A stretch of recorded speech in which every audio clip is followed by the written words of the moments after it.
मेरे YouTube channel math solution में आपका स्वागत है।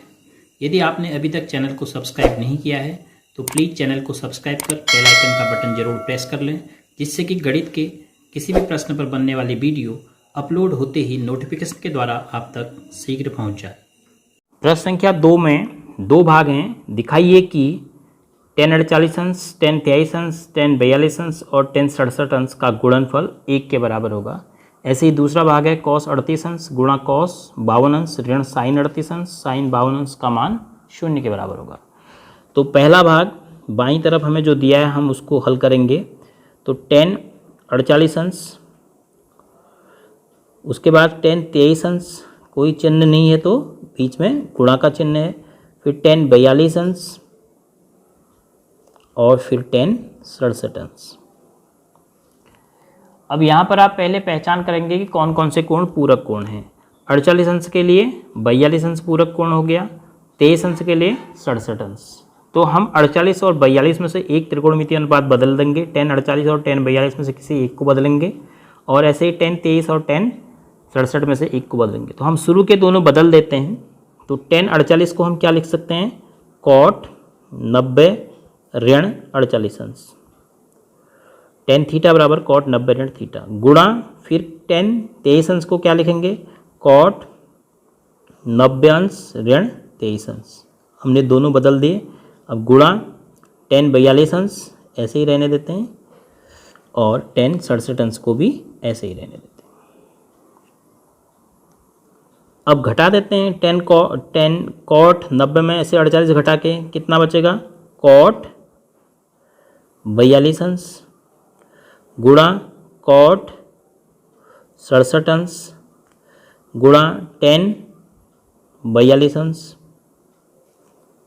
गुणा 10 67 अंश। अब हम जानते हैं कि 10 और cot एक दूसरे के रेसिप्रोकल भी होते हैं, व्युत्क्रम होते हैं। तो गुणा करेंगे तो हमने रेगुलर हेक्सागन जो दिखाया था आपको समषटभुज, उसमें ये बताया था कि जो तिरछा गुणा हो रहा था तो 10 किस प्रकार से, इस प्रकार से आपके पास हेक्सागन था। तो ये साइन, ये 10 कॉस के बाद कॉट, फिर कॉसेक और ये सेक। तो 10 और कॉट का गुणा होके 1 मिलेगा, बशर्ते कि दोनों का कोण का मान बराबर होना चाहिए। तो cot 42 के साथ मैं लिख देता हूँ 10 42, क्योंकि क्रमविनिमय नियम का पालन होता है गुणन संक्रिया में, तो हम इसको आगे कर देते हैं। फिर गुणा cot 67 अंश के साथ 10 67 अंश। अब इन दोनों का गुणा 1 क्यों है, क्योंकि ये दोनों एक दूसरे के उल्टे हैं। अगर आप और स्पष्ट करना चाहते हैं तो cot 42 की जगह आप लिख सकते हैं 1/10 42 गुणा 10 42 अंश। और यहाँ पर माना आप cot को रहने देते हैं, cot 67 अंश ऐसे भी कर सकते हैं। 10 को बदल दीजिए, 10 को लिख सकते हैं 1/cot 67 अंश। तो cot 67 अंश कैंसिल, 10 42 अंश 10 42 अंश कैंसिल। तो आपको क्या मिला, 1 गुणा 1, 1 1 का 1। तो हमने दिखा दिया कि इसका मान 1 के बराबर है। अब इसी प्रकार जो दूसरा भाग है,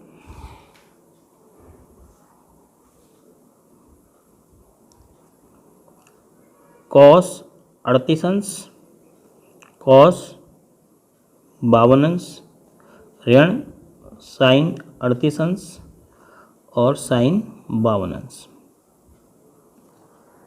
अब इसमें भी आपको 38 और 52 अंश क्या मिल रहा है, पूरक कोण। तो एक आप बदल दीजिए, माना यहाँ पर आप cos 38 को बदलते हैं तो इसको लिख सकते हैं आप sin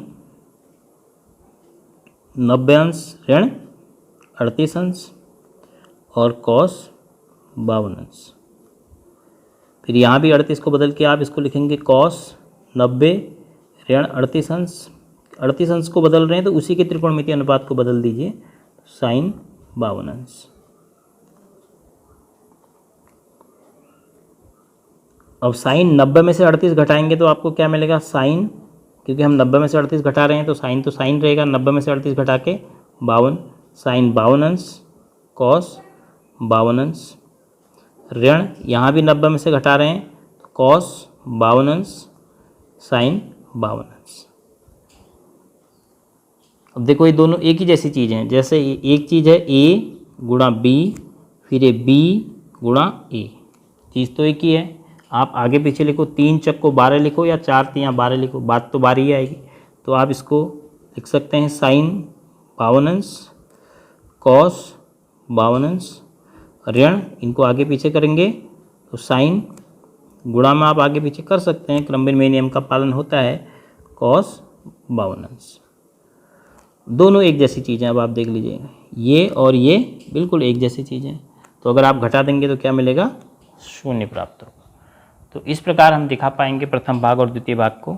तो कुल मिलाकर आपने ध्यान ये रखना है कि 2 पूरक कोण ढूंढने हैं और उसमें से एक पूरक कोण को आप 90 - थीटा के फॉर्मूले से बदल देंगे।